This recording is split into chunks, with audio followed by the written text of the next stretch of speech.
সম্মানিত অতিথিবৃন্দ, member of diplomatic community, উপস্থিত কড়াইলবাসী, সাততলাবাসী এবং ভাসানটেকবাসী, আসসালামু আলাইকুম। আজকে এই অনুষ্ঠানটি আমাদের জন্য অত্যন্ত একটি গুরুত্বপূর্ণ অনুষ্ঠান, একটি স্মরণীয় দিন এবং একটি ঐতিহাসিক অনুষ্ঠান। প্রথমেই আমি আল্লাহ রাব্বুল আলামিনের দরবারে হাজারো শুকরিয়া, লক্ষ কোটি শুকরিয়া আমি আদায় করছি।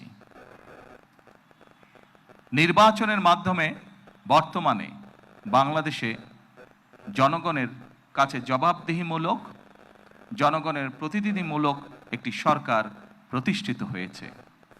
এই সরকারকে এই দেশের মানুষ নির্বাচিত করেছেন। স্বাভাবিকভাবে এই সরকার এই দেশের মানুষের কাছে জবাবদিহি করতে বাধ্য। সম্মানিত উপস্থিতিবৃন্দ, আজকের এই অনুষ্ঠানটি বা এই অনুষ্ঠানকে কেন্দ্র করে যে কারণে আমরা এখানে আজকে উপস্থিত হয়েছি, এটি বহু বছর যাবৎ বাংলাদেশ জাতীয়তাবাদী দল পরিকল্পনা গ্রহণ করেছে। বাংলাদেশের জনসংখ্যার অর্ধেক জনসংখ্যা হচ্ছে নারী। আমরা দৃঢ়ভাবে বিশ্বাস করি এই অর্ধেক জনসংখ্যাকে যদি আমরা পেছনে রাখি, এই অর্ধেক জনসংখ্যাকে যদি আমরা এম্পাওয়ার না করি, তাদেরকে যদি ক্ষমতায়ন না করি, শিক্ষা এবং অর্থনৈতিকভাবে তাদেরকে যদি ক্ষমতায়ন আমরা না করতে পারি, তাহলে অবশ্যই দেশকে কোনোভাবেই সামনে এগিয়ে নিয়ে যাওয়া সম্ভব না। আপনাদের নিশ্চয়ই সকলের খেয়াল আছে, এর আগে বিএনপি সরকার যখন দেশ পরিচালনার দায়িত্বে ছিলেন, দেশনেত্রী বেগম খালেদা জিয়া যখন দেশ পরিচালনার দায়িত্বে ছিলেন, সেই সময় সমগ্র বাংলাদেশে তিনি নারীদের শিক্ষা ব্যবস্থা, স্কুল পর্যায় থেকে ইন্টারমিডিয়েট লেভেল পর্যন্ত শিক্ষা ব্যবস্থাকে বিনামূল্যে করার ব্যবস্থা করেছিলেন। সেই শিক্ষিত নারী সমাজকে আজকে আমরা অর্থনৈতিকভাবে এম্পাওয়ার করতে চাই, অর্থনৈতিকভাবে তাদের সচ্ছলতা গড়ে তুলতে চাই, এবং সেই লক্ষ্যকে সামনে রেখেই বর্তমান সরকার গঠনের আগেই পরিকল্পনা গ্রহণ করেছে কিভাবে নারীদেরকে আমরা ক্ষমতায়ন করব, অর্থনৈতিকভাবে সচ্ছল করে গড়ে তুলব। এবং তারই অংশ হিসাবে আজকে এই ফ্যামিলি কার্ড আমরা সমগ্র বাংলাদেশে পর্যায়ক্রমিকভাবে ইন্ট্রোডিউস শুরু করলাম। আজকে আমরা প্রাথমিক পর্যায়ে, আপনারা নিশ্চয়ই এর মধ্যে বক্তব্য শুনেছেন, প্রাথমিক পর্যায়ে আমরা যেহেতু সরকারের কিছু নিয়ম নীতি আছে, আমাদেরকে সেই সকল নিয়ম নীতির মধ্যে দিয়ে আমাদেরকে একটি কাজ শুরু করতে হবে, এবং সেই নিয়ম নীতির অংশ হিসাবেই প্রথমে পাইলট প্রজেক্ট করতে হবে। সমগ্র বাংলাদেশে 14টি জায়গায় বা 14টি উপজেলায় এই কাজ শুরু হয়েছে। এর ভেতরে এই মুহূর্তে প্রায় 37,000 নারী অংশগ্রহণ করছেন। আমাদের এই কড়াইল এলাকা, ভাসান এলাকা এবং সাততলা, এই 3টি এলাকায় প্রায় 15,000 নারীকে এই কার্ডের সুবিধার আওতায় আজকে নিয়ে আসা হয়েছে। ইনশাল্লাহ আমি দৃঢ়ভাবে বিশ্বাস করি আমার সরকার পর্যায়ক্রমিকভাবে বাংলাদেশে যে 4 কোটি পরিবার রয়েছে, সেই 4 কোটি পরিবারের যারা নারী প্রধান, তাদের কাছে আগামী 5 বছরের মধ্যে ইনশাল্লাহ পর্যায়ক্রমিকভাবে সকলের কাছে আমরা এই ফ্যামিলি কার্ড নিয়ে যেতে সক্ষম হব ইনশাল্লাহ। সম্মানিত সকল উপস্থিতিবৃন্দ, আমি আমার বক্তব্যের প্রথমেই বলেছি যে আমরা একটি দায়িত্বশীল সরকারের ভূমিকা পালন করতে চাই, যেই সরকার জনগণের জন্য কাজ করবে, যেই সরকার কাজ করবে দেশের জন্য।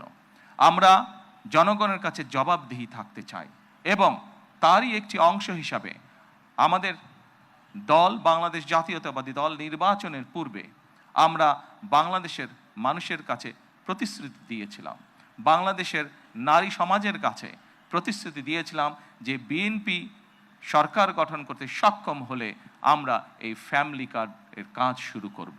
আপনারা নিশ্চয়ই খেয়াল করেছেন, আমরা আল্লাহর রহমতে বাংলাদেশের মানুষের সমর্থন নিয়ে বিগত নির্বাচনে সরকার গঠন করার 1 মাসেরও কম সময়ের মধ্যে আমরা আমাদের এই প্রতিশ্রুতি, জনগণের কাছে দেওয়া প্রতিশ্রুতির কাজ আমরা শুরু করেছি। এবং শুধু এই প্রতিশ্রুতি নয়, আমরা আরও কিছু প্রতিশ্রুতি করেছিলাম, তার মধ্যে যেগুলো আমাদের প্রায়োরিটি প্রজেক্ট ছিল, তার মধ্যে আরেকটি আছে কৃষক কার্ড।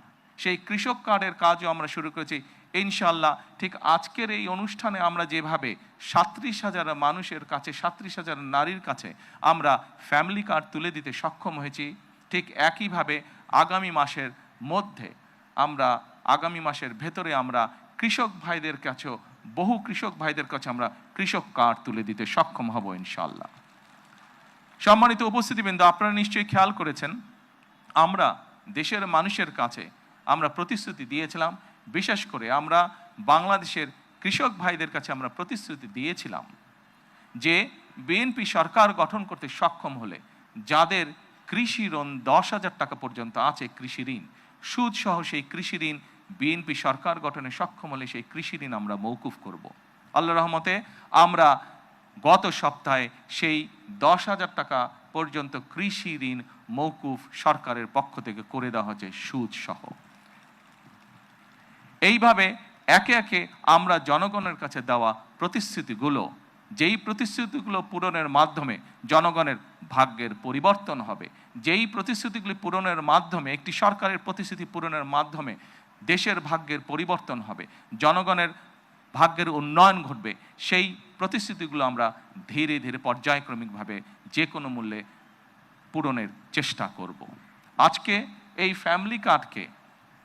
ফ্যামিলি কার্ড ব্যক্তিগতভাবে আমার জন্য আজকের দিনটি খুবই ইমোশনাল। কারণ এখানে আজকে যারা আপনারা অতিথি উপস্থিত আছেন, এখানে কিছু মানুষ উপস্থিত আছেন যাদের সাথে বিগত অনেকগুলো বছর ধরে আমি বসে বসে আমরা পরিকল্পনা গ্রহণ করেছি যে কিভাবে যখন সময় আমরা পাবো, সুযোগ পাবো, জনগণের সমর্থন পাবো, সেই ফ্যামিলি কার্ডটিকে আমরা বাস্তবায়ন করব।